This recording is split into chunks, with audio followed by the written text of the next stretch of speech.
تو مولانا نے کہا کیا پوچھتے ہو کہ معراج کیا ہے؟ میں تو بس اتنا کہوں گا کہ حسن کو عشق کی بارگاہ میں جانا نصیب ہوا، حسن کو عشق کی بارگاہ میں جانا نصیب ہوا۔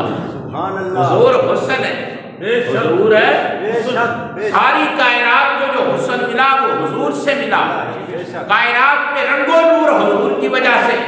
لوگ کہتے ہیں حضور نور ہے یا نہیں، ہم کہتے ہیں کیا پوچھتے ہو، ساری کائنات کو جو نور ملا ہے، رونق ملی ہے، بہار ملی ہے، چہل پہل ملی ہے، رنگ و نور عطا ہوئے ہیں، حسن عطا ہوا ہے، کمال عطا ہوا ہے، جلال عطا ہوا ہے، وہ کسی اور نے عطا نہیں کیا، آمنہ کے لال نے عطا کیا۔ نعرہ تکبیر، نعرہ رسالت، نعرہ رسالت، یا رسول اللہ صلی اللہ علیہ وسلم۔ یعنی کائنات کو حسن جو ملا ہے وہ حضور کے وجود سے ملا۔ سبحان اللہ۔ آج بھی اگر کسی کی زندگی میں حسن ہے تو حضور کی برکت سے، اگر کسی گھر میں برکت ہے تو حضور کے حسن کی وجہ سے، اگر کسی کا کردار درست ہے تو حضور کی سیرت کی وجہ سے، اگر کسی کی زندگی میں رونق ہے تو حضور کے عشق کی وجہ سے۔ اس لیے مولانا نے کہا حد نہیں کرتی، سبحان اللہ۔ کہا کیا پوچھتے ہو کہ معراج کیا ہے؟ کہا حسن عشق کا مہمان ٹھہرا، اس سے بڑھ کر تعریف کیا ہو سکتی کہ حضور حسن ہے اور خدا نے حضور سے محبت کی ہے، عشق کیا ہے۔ تو حسن کو عشق جب بلاتا ہے تو انداز نرانے ہوتے ہیں۔ کیا ہوتا ہے؟ ہوتا یہ ہے کہ حسن مقام تھا، حسن مقام تھا، جب عشق کا مہمان ہوا تو لامقام۔ حضور سوئے ہوئے تھے نا، اپنی چچا جان بہن کے گھر سوئے ہوئے تھے، حضرت ام ہانی کے گھر، حضرت علی کی ہمشیرہ کے گھر سوئے ہوئے تھے۔ تو سوئے ہوئے میں جگا کر سبحان اللہ جو مہمان کیا ہے، تو دانا لوگوں نے یہ تبصرہ کیا ہے کہ مقام لا مقام ہوا ہے۔ جو مقام دیکھیں حضور آئے کہاں ہیں؟ سبحان اللہ، حضرت آمنہ کی گود میں، مقام ہے نا۔ بے شک، حضور کو پالا دادا جی نے، مقام ہے، چچا جان نے، مقام ہے۔ جناب حضور مکہ سے مدینہ گئے تو جناب حضرت ایوب انصاری کے گھر رہے، مقام ہے۔ حضرت ابوبکر صدیق کے گھر رہے، مقام ہے۔ جہاں بھی حضور رہے مقام میں رہے، لیکن معراج کی رات جب مہمان ہوئے مقام نہیں رہے، لا مقام ہوئے۔ کبھی آپ نے غور کیا؟ میں ایک بات عرض کروں، آپ توجہ کریں کہ بڑی خوبصورت بات سمجھ آئے گی۔ حضور جب نماز پڑھاتے تھے نا سبحان اللہ، تو بعد میں حضور فرماتے تھے یار تو رکوع میں ایسے کر رہا تھا، نہ کیا کر۔ اللہ اللہ، آپ مصلی پہ کھڑے ہوتے تھے اور مقتدیوں کو حضور ڈکٹیشن دیتے، فرماتے تو رکوع میں ایسے کر رہا تھا، نہ کیا کر، تو سجدے میں ایسا کر رہا تھا، نہ کیا کر۔ اب معلوم ہوتا ہے کہ جو نماز پڑھانے والا ہے سبحان اللہ، اس کو پیچھے والے کے رکوع کا بھی پتہ ہے، سجود کا بھی پتہ ہے، بلکہ حضور نے یہاں تک فرمایا کہ میں صرف تمہارا جھکنا نہیں دیکھتا، میں جھکتے وقت تمہارے دل میں جو کیفیت ہوتی ہے میں اس کو بھی دیکھ رہا ہوتا ہوں۔ سبحان اللہ، فرمایا میں رکوعکم، تمہارے رکوع بھی دیکھتا ہوں کہ تم جھکے کس طرح، اور خشوعکم، فرمایا جھکتے وقت جو تمہارے دل میں خیال آتا ہے نا، جو جذبہ اور کیفیت پیدا ہوتی ہے میں اس کو بھی دیکھتا ہوں۔ ایک بات عرض کروں، حضور نماز پڑھاتے تھے، دھیان کدھر ہوتا تھا؟ ان طرف کعبے ادھر ہی ہوتا تھا، کعبے کی طرف۔ لیکن حضور فرماتے ہیں میں تمہارا رکوع بھی دیکھتا ہوں، اور رکوع کرتے وقت تمہارے دل میں جو جذبات، خیالات، احساسات ہوتے ہیں ان کو بھی دیکھتا ہوں۔ ذرا غور کیجیے کس کی وجہ سے، آگے بھی دیکھتے ہیں، پیچھے بھی دیکھتے ہیں، دائیں بھی دیکھتے ہیں، بائیں بھی دیکھتے ہیں، اس کی وجہ کیا ہے؟ سوچئے ذرا، اس کی وجہ یہ ہے کہ جس کو دیکھنے کے لیے حضور بنائے گئے، کسی نے اللہ کو نہیں دیکھا سوائے حضور۔ بے شک، کسی نے خدا کو نہیں دیکھا سوائے حضور کے. حضور نے دیکھا ہے اللہ کو. ہر کسی نے بن دیکھے کہا کہ اللہ ہے. حضور نے دیکھ کر بتایا ہے کہ اللہ. یہ اعزاز حضور کو حاصل ہے. اور اللہ موجود ہے بے شک وجود نہیں رکھتا. بے شک موجود ہے لیکن وجود نہیں رکھتا وجود موجود ہے لیکن وجود نہیں رکھتا. یہ نہیں آپ کہہ سکتے کہ اوپر اللہ ہے نیچے نہیں, دائیں اللہ ہے بائیں نہیں, یہ نہیں کہہ سکتے. اللہ نور السماوات والارض, اللہ زمین و آسمان کا نور ہے. اللہ زمین و آسمان کا نور ہے. تو جس نے اللہ کو دیکھنا کرا, توجہ کریں, معراج کی شب اللہ کو دیکھا, تو جس نے اللہ کو دیکھنا تھا نا, اس کو یہ صلاحیت عطا کی کہ آگے بھی دیکھتا ہے, پیچھے بھی دیکھتا ہے, دائیں بھی دیکھتا ہے, بائیں بھی دیکھتا ہے, نیچے بھی دیکھتا ہے, اوپر بھی دیکھتا ہے. اس لیے اس نے اس کو دیکھنا ہے جو نور السماوات والارض ہے. خدا نے کملی والے کو بنایا ہی اس لیے تھا کہ وہ مجھے دیکھے. ہر آنے جانے والا تجھے دیکھتا رہا, تجھے بنانے والا تجھے دیکھتا رہا. یہ انداز تھا معراج کی شب. تو مولانا نے کہا کیا پوچھتے ہو کیا ہوا؟ فرمایا حسن جو ہے وہ عشق کا مہمان. جو معجزات ہوتے ہیں نا, یہ جو معجزہ معراج ہے, جو معجزات ہوتے ہیں نا, ان کے اسباب ہوتے ہیں. جو بات میں نے آپ کو سمجھانی ہے, پہلا سبب معجزے کا یہ ہوتا ہے کہ اللہ کی قدرت ظاہر ہو. اللہ کی قدرت یعنی معجزہ ہوتا کیوں ہے؟ یہ دیکھیں سوال اٹھتا ہے کہ معجزہ دیا کیوں جاتا ہے, اس کی وجہ کیا ہے؟ معجزہ اس لیے دیا جاتا ہے کہ نبی سے معجزہ جاری ہو اور اس معجزے کے ذریعے اللہ کی قدرت ظاہر ہو. اللہ کی قدرت ظاہر, یعنی یہ بات آپ کے ذہن میں ہونی چاہیے. سوال اٹھتا ہے, یہ عام لوگ تو نہیں سوچتے لیکن علم والے سوچتے ہیں اور پھر اس کا جواب بھی تلاش کرتے ہیں کہ جناب معجزہ ہوتا کیوں ہے؟ معجزہ اس لیے ہوتا ہے, پہلا سبب معجزہ ہونے کا یہ ہوتا ہے کہ نبی کے وجود سے جب معجزہ ہوتا ہے نا, تو اس کا پہلا سبب یہ ہوتا ہے کہ اس کو دیکھ کر لوگ کہیں سبحان تیری قدرت, سبحان تیری قدرت. قرآن پڑھے نا, معجزہ معراج کے بارے میں اللہ نے یہی فرمایا, سبحان الذی اسری بعبدہ لیلا. فرمایا رات کے تھوڑے سے حصے میں جس نے اپنے بندے خاص کو سیر کروائی ہے نا, وہ سبحان ہے. وہ کیا ہے؟ اللہ کی صفت ہے سبحان, اللہ کا نام ہے سبحان. سبحان کسے کہتے ہیں؟ جس میں دنیا کا کوئی نقص نہ ہو, کوئی کمزوری نہ ہو, کوئی کمزوری نہ ہو, پاک ہو ہر عیب سے, پاک ہو ہر کمزوری سے, پاک ہو ہر نقص سے, پاک ہو ہر عیب سے, پاک ہو ہر عیب سے, اس کو کہتے ہیں سبحان. یہ اللہ نے کیوں کہا کہ میں سبحان؟ سوچیے, اس لیے کہا کہ میں جو اللہ ہوں نا ہر کمزوری سے پاک ہوں. یہ خیال نہ کرنا کسی کے ذہن میں یہ خیال آئے کہ بندہ سویا ہوا ہو, اس کو اٹھا کر وہ کتنے 100 میل دور مسجد اقصی ہے اور پھر وہاں سے آسمانوں پر, پھر وہاں سے لامقام کی بلندیوں پر. ذہن میں یہ سوال آ سکتا ہے کہ یہ کیسے ہو سکتا ہے؟ تو اس کا جواب فوراً دے. فرمایا سمجھو نا, جو یہ کام کرنے والا ہے نا اس میں کوئی نقص ہے ہی نہیں, کوئی کمزوری ہے ہی نہیں, وہ پاک ہے, قدرتوں کا مالک ہے. تو جب وہ قدرتوں کا مالک ہے اس میں کوئی عیب نہیں, کوئی نقص نہیں, کوئی کمزوری نہیں, کوئی خامی نہیں, وہ شانوں ہی شانوں کا مالک ہے. تو وہ بندے کو اٹھائے اور اوپر لے جائے اور اپنی ملاقات کروائے اور سیر کروائے.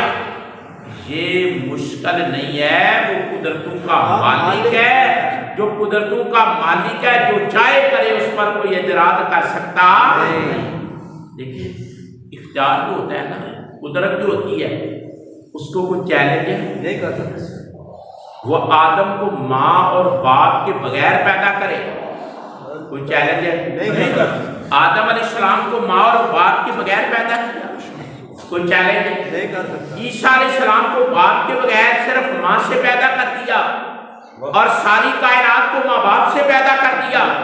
اب یہ جو سسٹم ہے کہ پہلے وہ ماں باپ کے بغیر پیدا کرتا ہے، پھر ماں باپ سے پیدا کرتا ہے، پھر ایک مرحلہ آتا ہے کہ وہ باپ کے بغیر صرف ماں سے پیدا کر دیتا ہے، اور قیامت تک اس کا سسٹم جاری ہے، وہ انسان کو پیدا کرتا رہے گا اور ایک قانون کے تحت کرتا رہے گا۔ تو اللہ کی جو قدرت ہے اس کو کوئی چیلنج نہیں کر سکتا، بے شک، جو چاہے کرے۔ تو جس نے یہ سسٹم بنایا وہ کہتا ہے میں نے کیا ہے، اس پہ کوئی اعتراض ہو سکتا نہیں۔ موجزے کا پہلا سبب یہ ہوتا ہے کہ قدرت ظاہر ہوتی ہے۔ کیا ظاہر ہوتا ہے؟ قدرت ظاہر ہوتی ہے۔ آپ کو شاید علم ہو یا نہ ہو، آپ نے سنا ہو یا نہ سنا ہو، 27ویں شب کو معراج کی 27ویں رات کو جب حضور معراج کر کے آئے نا، تو صبح آپ سینے حرم میں آ کر بیٹھے حضور، ظاہر ہے جس نے ساری خدا کو بھی دیکھا، خدا کی خدائی کو بھی دیکھا، خدائی بھی دیکھا ہے، خدا بھی بڑا آنر ہے، خدائی کو بھی دیکھا، خدا کو بھی دیکھا۔ تو حضور بن پھب کے مسجد میں آ کر بیٹھے، ٹھیک ہے، تو حضور نے خبر دی کہ میں نے رات کو سبحان اللہ، تھوڑے سے حصے میں، رات کے تھوڑے سے حصے میں، بستر ابھی گرم تھا، پانی چل رہا تھا، کنڈی ہل رہی تھی، بے شک، اور میں سینے کعبہ سے اٹھا ہوں مسجد اقصیٰ تک، مسجد اقصیٰ سے آسمانوں تک، آسمانوں سے لامکانوں تک ہو کے آ گیا ہوں، دھوم مچی نا۔ سبحان تو جو اللہ، دیگر معاملات ہوئے نا، کسی نے کہا ہم نہیں مانتے، کسی نے کہا مانتے ہیں، طرح طرح کی باتیں تھی، وہ لمبا مضمون ہے۔ ایک بات یہ بھی ہوئی، ایک بات یہ بھی ہوئی، انہوں نے کہا کہ چلو چھوڑو ساری باتوں کو، یہ کہتے ہیں کہ میں مکہ سے اٹھا اور مسجد اقصیٰ سے وہاں جا کر میں نے نماز پڑھائی ہے۔ تو یہ آج تک ہمارے سامنے ہے ان کی زندگی، یہ مسجد اقصیٰ تک نہیں گئے، انہوں نے سفر ابھی یہ مکے سے باہر ہے، کبھی ہم نے سنا ہی نہیں، ادھر ہی رہتے ہیں، جب سے پیدا ہوئے ادھر ہی۔ ایسا کرتے ہیں کہ مسجد اقصیٰ کے بارے میں سوال کرتے ہیں، جنہوں نے مسجد اقصیٰ دیکھی ہے نا، بڑی توجہ سے بات سنی آپ نے، جنہوں نے مسجد اقصیٰ دیکھی ہے نا ان سے سوال اکٹھے کرواؤ، دروازے کتنے ہیں، جگہ کتنی ہے، کھڑکیاں کتنی ہیں، مینار کتنے ہیں، وہ کس شیپ کی ہے۔ جس نے مسجد اقصیٰ دیکھی تھی نا، جنہوں نے سفر کیا تھا وہاں کا، ان سے کہا کہ تم بتاؤ کہ اس کے دروازے کتنے ہیں، مینار کتنے ہیں، رقبہ کیسا ہے، بنی کیسی ہے، میٹیریل کیا لگا ہے۔ انہوں نے کہا ساری بحث کو چھوڑو، اگر آسمانوں کو بھی چھوڑو، لامکاں کو بھی چھوڑو، عرش کو بھی چھوڑو، پہلے جو زمین پر ہے نا مسجد اقصیٰ، ہم آپ سے پوچھیں گے کہ اس کے مینار کتنے ہیں، اس کے دروازے کتنے ہیں، اس کی کھڑکیاں کتنی ہیں، اس کا سین کیسا ہے، اس کا رقبہ کتنا ہے، اس کی بناوٹ سجاوٹ کیسی ہے، اس کے اندر کیا ہے، اس کے باہر کیا ہے، اس کا منبر کیسا ہے، محراب کیسا ہے، دیواریں کیسی ہیں، نقش و نگار کیسے ہیں۔ جب یہ سوال انہوں نے کیا نا تو ظاہر ہے تو آدمی سیر کر جاتا ہے، اتنی چیزیں بہت تھوڑی اس کو یاد ہوتی ہیں۔ حضور تھوڑی دیر کے لیے متردد ہوئے، حضور کو خیال آیا کہ یہ کیسے لوگ ہیں، کیا پوچھیں گے مجھ سے؟ تو اللہ تعالیٰ نے جبریل کو بھیجا، کہا میرے محبوب پریشان ہونے کی ضرورت نہیں، جس جگہ آپ بیٹھیں گے نا اور لوگ پوچھیں گے، آپ کے عین نظروں کے سامنے میں مسجد اقصیٰ رکھ دوں، عین سامنے مسجد اقصیٰ معلق کر دوں گا، لٹکا دوں، آپ پریشان نہ ہونے کہیں کیا ہے۔ حضور نے فرمایا اچھا تم یار مجھ سے مسجد اقصیٰ کے بارے میں پوچھنے چاہتے ہو جہاں میں نے 1,24,000 نبی کی امامت کروائی ہے، جہاں جبریل نے میری سواری باندھی ہے، جہاں جبریل نے نبیوں کو دعوت خطاب دی ہے، وہاں کے بارے میں پوچھنا چاہتے ہیں؟ انہوں نے کہا ہاں جی اگر آپ نے سیر کی ہے تو ہم پوچھیں گے۔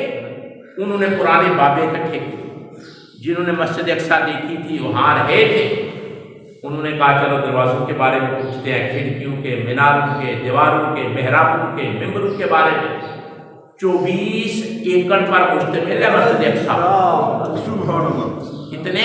24 ایکڑ رقبہ ہے مسجد اقصیٰ کا، اور اس کو اقصیٰ اس لیے کہتے ہیں، اس مسجد کا نام ہی اقصیٰ اس لیے ہے کہ جب آدمی ممبر پہ بیٹھتا ہے نا تو اس کا آخری کونا ہے بہت دور، اور بہت دور کو عربی میں کہتے ہیں اقصیٰ۔ کیا کہتے ہیں؟ کہ جب خطیب ممبر پہ بیٹھتا ہے اس مسجد میں تو آخری کونا بہت دور نظر آتا ہے، اور بہت دور کو عربی میں کہتے ہیں اقصیٰ۔ اس مسجد کو اقصیٰ اس لیے کہتے ہیں کہ اس کا صحن آخری کنارہ ممبر سے بہت دور ہے، 24 ایکڑ پر مشتمل وہ مسجد ہے۔ اس کا پہلا نام اور ہے، اس مسجد کا پہلا نام اور ہے، پہلا نام ہے ایلیا۔ ایلیا، ہاں یہ پڑھنے سے باتیں آتی ہیں۔ پہلا نام ہے ایلیا، اور بعد میں اس کا نام پڑا مسجد اقصیٰ، بہت دور اس کی حد ہے۔ تو بہرحال بات لمبی ہوگی، بات سے بات نکلے گی۔ 350 نبیوں کی قبر ہے مسجد اقصیٰ کے بارے میں۔ کتنی؟ 350 نبیوں کی قبر مسجد اقصیٰ کے باہر، اور کائنات میں واحد مسجد ہے مسجد اقصیٰ کہ جس کے اندر بھی برکت ہے، جس کے باہر بھی برکت ہے۔ قرآن پڑھے نا سورہ بنی اسرائیل، فرمایا اللہ دی بارکنا حولہ، وہ مسجد ایسی ہے جس کے ارد گرد بھی ہم نے برکت رکھی ہے۔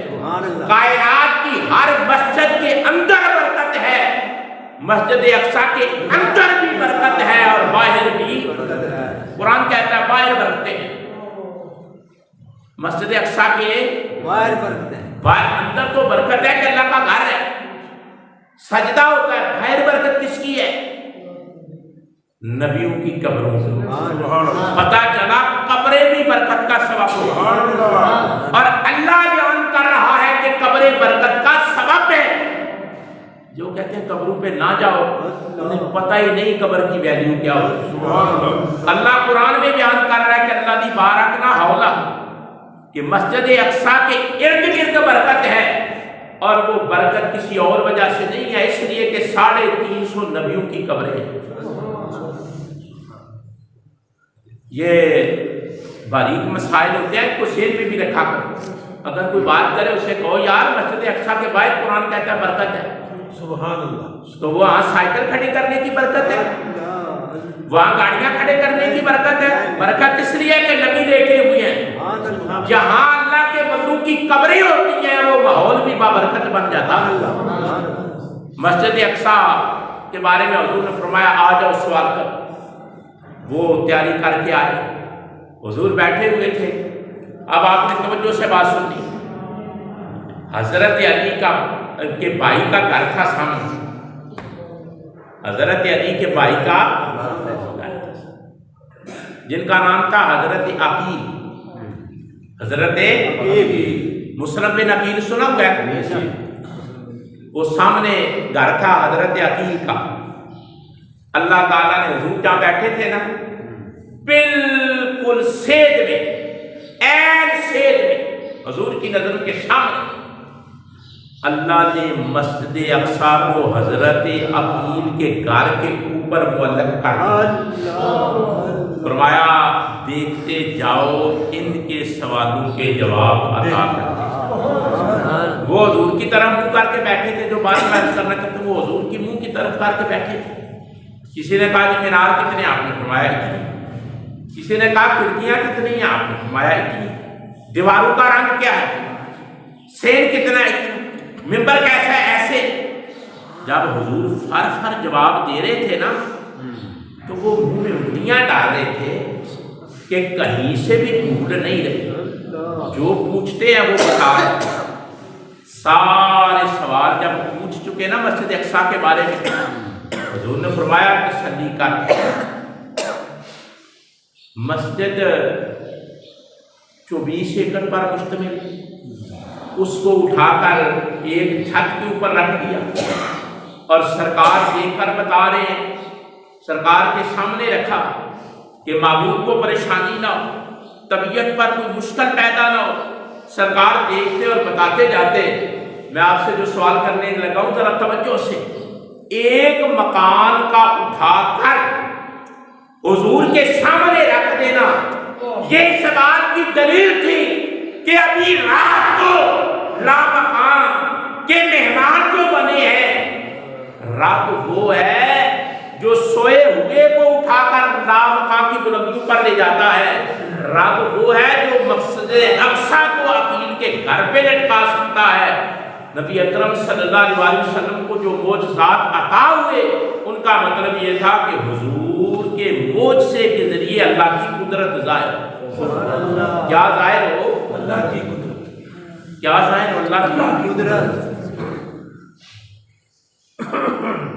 تو ایک مثال دینے لگا ہوں، بے شک ماحول سادہ ہے، ہم سادہ لوگ ہیں، لیکن مثال بڑی کام کی ہے۔ آپ سارے زمیندار بیٹھے ہیں، یوریا کھاد آپ استعمال کرتے ہیں فصلوں میں؟ جی سر کرتے ہیں۔ یوریا کھاد آپ کو پتہ ہے کہ کیسے بنتی ہے؟ اس لیے نہیں پتا کہ دلچسپی نہیں ہے، کھادیں مہنگی ہیں، ویسے ہی آدمی ڈرا ہوا ہے، ٹھیک ہے۔ یوریا کھاد یا دوسری کھادیں پتہ ہے کس طرح بنتی ہے؟ یہ ہوا کے اندر ایک گیس ہوتی ہے، یہ جتنے پلانٹ ہیں نا کھادوں کے، ہوا کے اندر ایک گیس ہے، جس گیس کا نام ہے نائٹروجن۔ کیا نام ہے؟ نائٹروجن۔ یہ ڈاکٹر صاحب سائنس پڑھی ہوئی ہے، اس بات کی تصدیق کریں گے، نائٹروجن گیس کو سائنسدانوں نے ہوا سے لیا ہے، ہوا سے کیچ کیا ہے نائٹروجن گیس کو، وہ ہوا کے اندر موجود ہوتی ہے۔ سائنس والوں نے اپنے علم کی وجہ سے، اپنے ریسرچ کی وجہ سے، اپنے محنت کی وجہ سے، اپنی تحقیق کی وجہ سے، اپنی دلچسپی کی وجہ سے، کامیابی کے لیے اس گیس کو ہوا سے کیچ کر دیا ہے۔ وہ کیا؟ ہوا۔ ہوا کے اندر ایک گیس ہے، اس کو کیچ کر لیا سائنسدانوں نے، کیچ کر کے پتہ ہے کیا کیا؟ اس کو جسم کی شکل میں بدلا ہے۔ یہ میں سادہ لفظ استعمال کر رہا ہوں، ویسے اس کے لیے لفظ استعمال ہوتا ہے تجسیم، تجسیم، لیکن میں آپ کو سمجھانے کے لیے جسم کا لفظ استعمال کر رہا ہوں کہ اس گیس کو پکڑا، کیچ کیا، قبضے میں لیا، اور قبضے میں لینے کے بعد اس گیس کو جسم دیا۔ جب اس گیس کو جسم دیا تو وہ یوریا کھاد آپ کے سامنے جسم والی بنی ہے، وہ گیس، لیکن اس کو جسم دے دیا گیا۔ یہ میرے کریم آقا کے معراج کے معجزے کی چھوٹی سی خیرات ہے۔ سمجھنے کی کوشش کریں، میں آپ کو سمجھا دوں، سمجھنے کی کوشش کریں کہ یہ حضور کے معراج کے معجزے سے معمولی سی خیرات ہے جو انسان کو ملی ہے، معمولی سے علم ہے حضور کے معجزے سے جو انسان نے دیا۔ کیا کہ جناب جسم لیٹا ہوا ہے، اس کو اٹھایا ہے اللہ نے، اٹھا کر آسمانوں سے بھی پار لامکان پر اللہ فرما رہا ہے کہ تمہیں علم نہیں، میں جسم کو غیر جسم میں اور غیر جسم کو جسم میں، ایک فزکس کو دوسری فزکس میں، ایک طبی عالم کو دوسرے طبی عالم میں منتقل کر سکتا ہوں، اس لیے کہ میں کائنات بنانے والا ہوں، سبحان ہوں۔ میں چاہے تو جو جسم نہیں اس کو جسم دے دوں، جو جسم ہے اس کو اٹھا کے جہاں چاہے لے جاؤں۔ اس عمل سے، معراج کے عمل سے معمولی سی خیرات لی، کہا کہ ہم گیس کو لیتے ہیں اور جسم میں تبدیل کرتے ہیں اور کھاد بناتے ہیں اور پودوں کو ڈالتے ہیں، یہ حضور کے موت سے، معراج سے معمولی سی انسان کو خیرات ملی۔ سبحان اللہ، بے شک۔ آپ کہیں گے کہ یہ کیسے ہے؟ چلو آپ کہیں گے یہ کیسے ہے؟ سنو، صلح حدیبیہ کے موقع پہ پانی ختم ہو گیا، سن 6 ہجری میں 1400 صحابہ تھے، پانی ختم ہو گیا۔ جب پانی ختم ہوتا ہے نا تو صحابہ نے کہ یا رسول اللہ آپ سفر پہ نکلے ہیں، باہر میدان میں پانی ختم ہو گیا، وضو کے لیے نہیں، نہانے کے لیے نہیں، پینے کے لیے نہیں، جانوروں کے لیے نہیں۔ تو حضور نے فرمایا اچھا ایسا کرو، کسی کے پاس چاند قطرے بھی پانی ہے کہ نہیں؟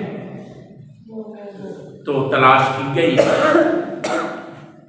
تھوڑا سا پانی مختلف لوگوں سے اکٹھا کر کے نا، مشکیزوں سے، کسی کو نچوڑ کر، کسی کے برتن سے معمولی سا پانی اکٹھا ہو گیا۔ حضرت عبداللہ ابن مسعود کہتے ہیں کہ جب یہ پانی اکٹھا ہوا حضور نے فرمایا کدھر ہے وہ پانی جو اکٹھا کیا ہے؟ تو یا رسول اللہ یہ لوٹے میں ہے، ایک لوٹا تھا اس میں معمولی سا پانی تھا۔ حضور نے پتہ کیا کیا؟ حضرت عبداللہ بن مسعود کہتے ہیں کہ میں دیکھ رہا تھا، ہر وقت ساتھ رہتے تھے نا، کہتے ہیں میں دیکھ رہا تھا کہ حضور نے نا ایسے، دیکھو میری طرف دیکھو، حضور نے ایسے سمجھے جیسے کسی چیز کو پکڑتا آدمی اور ڈالتا ہے، جیسے حضور نے اپنا ہاتھ برتن میں ڈالا، انگلیاں تھیں، کوئی چیز نظر نہیں آ رہی تھی، حضور نے لوٹے میں ہاتھ ڈالا، پانی نے نکلنا شروع کر دیا، اوور فلو ہوا، پانی باہر آ گیا، لبالب لوٹا بھر گیا۔ حضور نے فرمایا سارے اپنی ضرورت کے لیے بھی پانی بھر لو، سواریوں کے لیے بھی بھر لو، نہانا ہے تو نہا لو، پینا ہے تو پی لو، جمع کرنا ہے تو جمع کر لو۔ صحابہ کتنے تھے؟ 1400 کتنے تھے؟ 1400 ان کی سواریاں بھی تھیں، انہوں نے وضو بھی کرنا تھا، لوٹے میں پانی ہے، سب نے پانی جمع کر دیا، اکٹھا ہو گیا پانی، پی لیا، مشکیزیں بھر لیے۔ حضرت عبداللہ ابن مسعود جو سامنے تھے وہ کہتے ہیں کہ میں نے زندگی میں اتنا پانی نہیں پیا جتنا پانی اس دن میں نے پیا۔ کہتے ہیں اس لیے نہیں کہ مجھے کوئی بےعزتی نہیں تھی کہ پھر پانی نہیں ملے گا، نہیں، اس لیے زیادہ پیا کہ یہ پانی عام نہیں، سبحان اللہ، یہ پانی عام نہیں، خاص پانی ہے۔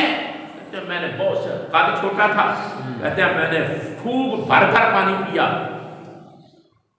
اب یہ جو حضور کا معجزہ ہے نا، تھوڑا سا جو پانی تھا اوور فلو ہوا، اوپر آیا، لبالب بھر گیا لوٹا، اب 1400 بندہ اس لوٹے سے پی جاتا ہے۔ حضرت عبداللہ ابن مسعود کہتے ہیں کہ جب سارے پی گئے، پانی بھر لیا، مشکیزیں بھر لیے، جانوروں کو پلا لیا، نہا لیا، وضو کر لیا، سب نے پانی استعمال کیا، لوٹا اسی طرح بھرا ہوا تھا۔ سبحان اللہ، نعرہ تکبیر، نعرہ رسالت، نعرہ حیدری، نعرہ مصطفیٰ۔ اب آگے ذرا بات کو توجہ سے، ہمارے جو مسلم فلاسفر گزرے ہیں نا، ان میں ایک بڑا نام ہے ابن رشد۔ ابن رشد، یہ ان لوگوں کو مزہ آتا ہے نام سن کر جنہوں نے پوری مسلم دنیا کا فلسفہ کھنگالا ہے، سائنس پڑھی ہے، فقہ پڑھی ہے، تاریخ پڑھی ہے، ادب پڑھا ہے۔ عام آدمی کو تو پتہ نہیں نہ چلتا ابن رشد کون ہے۔ کبڈر ہوتا ہے نا، کبڈر، اس کو پتا ہوتا ہے کہ کون کون کبڈی صحیح کھیلتا ہے۔ یہ کرکٹ عام ہے نا، بچوں سے پوچھو کہ فاسٹ بالر کون ہے، بتائیں گے، پوچھو سینچریاں سب سے زیادہ کس کی ہیں، بتائیں گے۔ جس میدان میں آدمی ہوتا ہے نا اس میدان کا اس کو پتا ہوتا ہے. ایسا ہی ہے, بالکل سر, ایسا ہے نا. بالکل سر. ابن رشد کا پتا آپ کو نہیں. ابن رشد وہ آدمی ہے کہ جو 11 لوگ چنے ہوئے ہیں 1400 سال کی تاریخ میں, ان میں ایک ہے ابن رشد. اس نے ابن رشد نے اس حضور کے معجزے پر لکھا ہے, کہتا ہے کہ میں لوگوں کو بتاتا ہوں کہ حضور نے صلح حدیبیہ سن 6 ہجری کے موقع پر کیا کیا. چند قطرے پانی کو لوٹے میں ڈال کر لوٹا کیسے بھرا اور ایک لوٹے سے 1400 کو کیسے پلایا, ان کی سواریوں کو کیسے پلایا, ان سب کے وضو کیسے کروائے, سب کو سیراب کرنے کے بعد لوٹا بھرے کا بھرا کیسا رہ گیا. ابن رشد کہتا ہے کہ لوگوں تمہیں علم نہیں, کملی والے نے عرب کے اس میدان میں کھڑے ہو کر ہوا سے گیس کو لیا اور کیپچر کر کے لوٹے میں ڈالا اور قیامت تک کے لیے بتا دیا کہ پانی اس طرح بنتا ہے. آج بھی جو پانی کا فارمولہ ہے وہ وہی ہے بنانے کا جو آمینہ کے لال نے صلح حدیبیہ کے موقع میں عطا کیا تھا. اور ساتھ وہ کہتے ہیں کہ سارے علم کا منڈ کملی والے کی معراج سے پڑا ہے. اس سے پڑا ہے کیا اب یہ کیا ہوا؟ ہر علم وہاں سے پھوٹا ہے. اس لیے پھوٹا ہے کہ حضور نے ایک جہان کو بدلا, دوسرے جہان میں گئے. سبحان اللہ. تو اللہ نے ایکسپیریمنٹ کر کے اپنے معبود پہ بتایا کہ میں اپنے معبود کے ذریعے ایک نیا دروازہ کھولنے لگا ہوں کہ ایک جہان سے دوسرے جہان میں آیا جایا جا سکے گا, ایک جسم کو دوسرے جسم میں تبدیل کیا جا سکے گا. اس لیے کہ میں نے اپنے معبود کو زمین سے اٹھا کر لامکا کر اور تھوڑے سے وقت میں پانی چلتا رہا, کنڈی ہلتی رہی, گرم رہا. معبود سارا خدا بھی دیکھ آیا, خدائی بھی دیکھ آیا اور کائنات میں لوٹ آیا. فرمایا آج کے بعد میں نے دروازے کھول دیے ہیں, یہ ہوا سے کھاتے بنا لیں گے. آپ نے کبھی سوچا جہاز کیسے اڑتا ہے؟ یہ جو ہوائی جہاز ہے یہ کیسے اٹھتا ہے؟ یہ حضور کی معراج کا صدقہ اٹھتا ہے. یہ حضور کی معراج کا صدقہ. سمجھ آئی معراج کیا؟ یہ جو کھاتے استعمال کر رہے ہو حضور کی معراج کا کمال ہے. یہ جو ہوائی جہاز چل رہے ہیں نا سرکار کی وجہ سے, یہ حضور کی معراج کا کمال ہے. آپ کہیں گے کیسے؟ حضور کی معراج نے یہ ثابت کیا ہے کہ ایک جہان سے دوسرے جہان میں جایا جا سکتا ہے اور ایسے سفر کیا جا سکتا ہے. نائٹروجن گیس کی وجہ سے جہاز اپنا توازن رکھتا ہے, چلتا ہے, اس کا کوئی وجود نہیں, لیکن جہاز وجود ہے. جہاز وجود ہے. شاید بات گہری ہے لیکن میں نے چھوٹی چھوٹی مثالیں دے کر آپ کو سمجھانے کی کوشش کی ہے کہ حضور کا معجزہ معراج کائنات میں تبدیلی کا دروازہ کھلا ہے. بے شک تبدیلی کا دروازہ. آج جو اتنی ترقی ہے نا یہ ہماری کھوپڑیوں کی وجہ سے نہیں ہے, یہ ساری ترقی رسول اللہ کی معراج کی وجہ سے. حضور کو معراج کے ذریعے کائنات کا سارا سسٹم آن کر کے دے دیا گیا کہ آپ معبود آؤ دیکھو نا. سرکار دیکھ کر آئے اور آ کر کہا کہ آدم سے لے کر عیسیٰ تک ہر کسی نے کہا تھا خدا ہے, میں دیکھ کر آیا ہوں, میں دیکھ کر آیا ہوں کہ خدا ایک دیکھنے والے کا کہا مان لو. اے جناب تسی اللہ نو مان دے, ایک دیکھنے والے کا کہا مان. اے میرے مولا بن دیکھے تجھے خدا مان. دیکھیا جے مان دے ہو, دیکھیا نہیں مان دے ہو. کدے صدقے کنے ویکھی؟ ویکھیا کنے؟ سرکار. تو معراج حضور کا معجزہ ہے, اللہ نے عطا کیا ہے.